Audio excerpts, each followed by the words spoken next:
Hello students, now let's discuss about bacterial vaginosis. Bacterial vaginosis is the most common vulvovaginitis.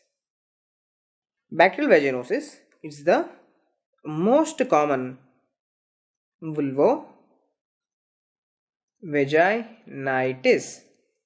Okay, the first important MCQ. Now let's discuss about the definition of bacterial vaginosis. So what exactly is mean by a bacterial vaginosis and why it's happening? Bacterial vaginosis is a clinical condition characterized by a shift in vaginal microflora away from lactobacillus species towards more diverse species. Okay, so what does we mean by? There is a shift in the vaginal microflora. Usually in the vagina, Doderinis bacilli, which is a lactobacilli, it's usually present. It's the inhabitant bacteria. But in bacterial vaginosis, what's happening? There is a shift from the lactobacilli species to the more diverse species. Means some other bacteria now inhabiting the vagina. So this is what happening in the bacterial vaginosis. Later, they will ask you the organisms. Organisms found in women with bacterial vaginosis. So in a woman with bacterial vaginosis, instead of lactobacilli, what other organisms are seen? Okay, now this is a very important MCQ. It's a recent MCQ. Okay, all of the following microorganisms can cause bacterial vaginosis except these kinds of questions are possible. Okay, most common organism responsible are seen in this bacterial vaginosis is Gardnerella. Okay,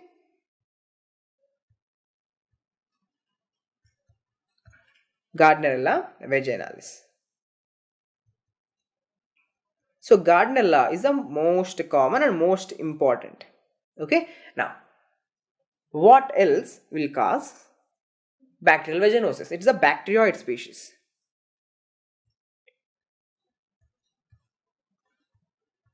Bacterioid species are Mycoplasma,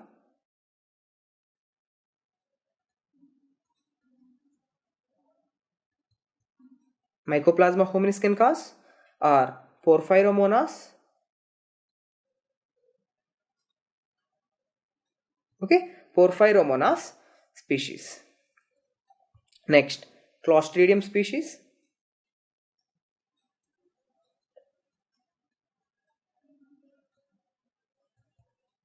Next, Peptostreptococcus.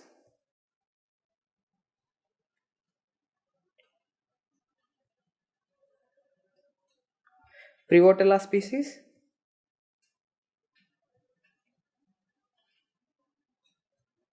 And Mobilincus. Okay, Mobilincus, which is a very important. Okay, this is very important. So why I have said these many different organisms? There is a reason. The reason is just before a few months back in our examination, the question asked all of the following organisms will cause bacterial vaginosis. Okay, so they will just give you a different option. 3 options will be correct options and 1 will be an exception. Okay, so this is the way how the questions are being asked these days. Okay, so that you should know what are the organisms which are responsible for causing bacterial vaginosis. After this, now what exactly these organisms they are doing? Okay, after infected with these organisms, what will be the clinical features in a female? Now, see, clinical features. The clinical features, most of the patients, okay, 50 to 75% of the patients, 50 to 75% of the patients are asymptomatic. Asymptomatic, the patients usually will be asymptomatic. But in symptomatic patients, what we can see? Now, in symptomatic patients, we can see a vaginal discharge. Okay, so vaginal discharge can be seen in the symptomatic patients, and the nature of this vaginal discharge is a super important MCQ. How this vaginal discharge is? Okay, now usually this vaginal discharge is thin, okay, whitish, thin, white to grayish in color, and it's a homogeneous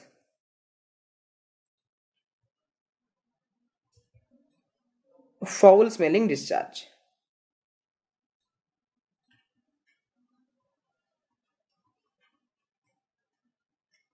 Okay, so these are the keywords. So keywords for diagnosing bacterial vaginosis in the examination. See, without these words, they will never give a question. Okay, the discharge is white, thin, homogeneous, foul-smelling discharge. Okay, so especially this foul-smelling and these discharges will be more noticeable. Okay, after the intercourse. Now, after seeing the vaginal discharge, now let's concentrate a very important point, a super important point which you should never miss. Usually, vaginite is present with what? Vaginite is present with vaginal discharge and the pruritus, itching in the area of vulva. But here, in bacterial vaginosis, there is no inflammation. Okay, no inflammation. Okay, as there is no inflammation, usually in bacterial vaginosis, there is no itching, no itching. Okay, no itching will be seen, or no pruritus. This is a very important keyword. A female present to the clinic with white, thin, homogeneous discharge as her complaint, but there is no pruritus, no itching is seen in this female. Okay, now, so if you want to diagnose that this female is having a bacterial vaginosis, you should be doing certain investigations. Now here in this condition, investigation of choice is microscopy. Microscopy. So if you do microscopy in this female, okay, you have collected the vaginal discharge and now you have kept it under the microscope and you are seeing it. Now in microscopy, what you will see here, a very important point, clue cells. Clue cells are seen. Okay, clue cells. Sir, what exactly are these clue cells? Clue cells are nothing but, see, in the vaginal discharge, definitely you will be seeing the vaginal epithelial cells. For example, if this is a vaginal epithelial cell. Now, to these vaginal epithelial cells, especially in the periphery, now these microorganisms are attached like this. Okay, just like a beads, they are just attached. Okay, so these are known as clue cells. Important point, clue cells are seen in bacterial vaginosis under the microscopy. Okay, please highlight this point, clue cells seen in bacterial vaginosis. Now, let's see the gold standard investigation. The gold standard investigation in bacterial vaginosis is gram staining.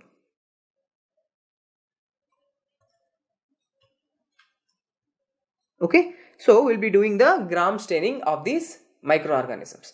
Now, these gram staining, after the gram staining, what we will be doing is gram staining followed by Nugent. Okay, gram staining followed by Nugent scoring. Now, you don't need to remember about the Nugent scoring, but simply remember the gold standard investigation is gram staining followed by a Nugent scoring. In this Nugent scoring, we will usually give a score. A score greater than, score greater than or equal to 7 indicates that there is bacterial vaginosis happening in this female. Okay guys, please keep this point in mind. What are the two important things? The gold standard investigation is gram staining followed by Nugent scoring. A score greater than 7 indicates bacterial vaginosis. After gold standard investigations, let's see the criteria. Criteria used for bacterial vaginosis diagnosis. For the diagnosis of bacterial vaginosis, what is the criteria used? It's the Amsel's. Okay, Amsel's criteria. So Amsel's criteria is used for, this is MCQ. Amsel's criteria is used for diagnosing bacterial vaginosis. So what are included under Amsel's criteria? Okay, there are 4 important criteria. What are they? First one is grayish or whitish. grayish or whitish, okay, homogeneous discharge.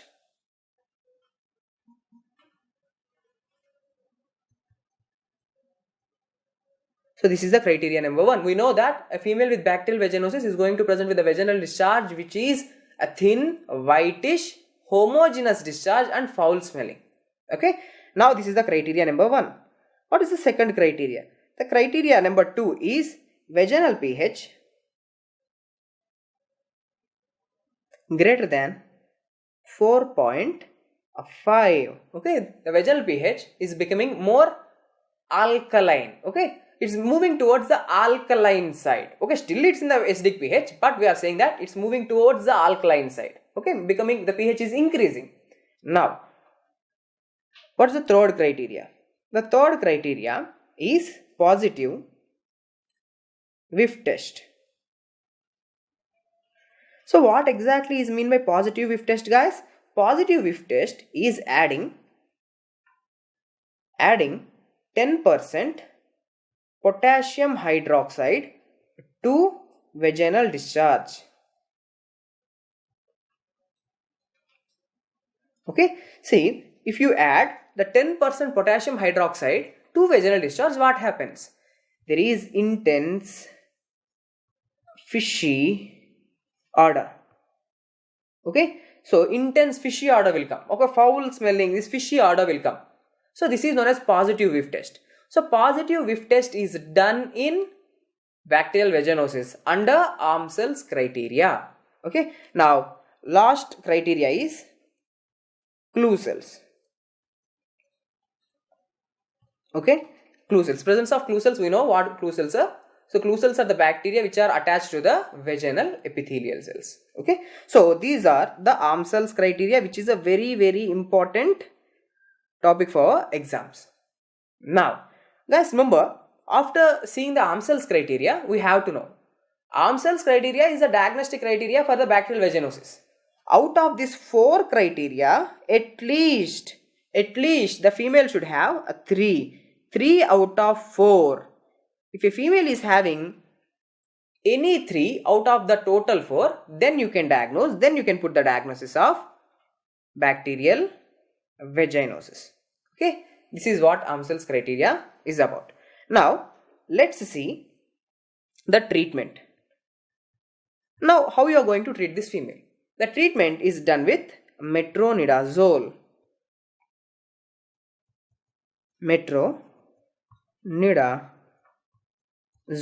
Metronidazole 500 milligram BD, means twice a day for 7 days. So this is what is the treatment for female. But you can also use clindamycin. Clindamycin 2% cream. You can use it for 7 days. Okay guys, if someone asks you what is the treatment, the treatment mainly will be giving the metronidazole.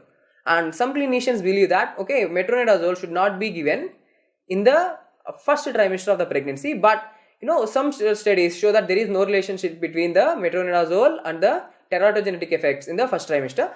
So we will say metronidazole 500 milligram BD for 7 days and clindamycin 2% cream for the 7 days. So even in pregnancy, the drug of choice is metronidazole.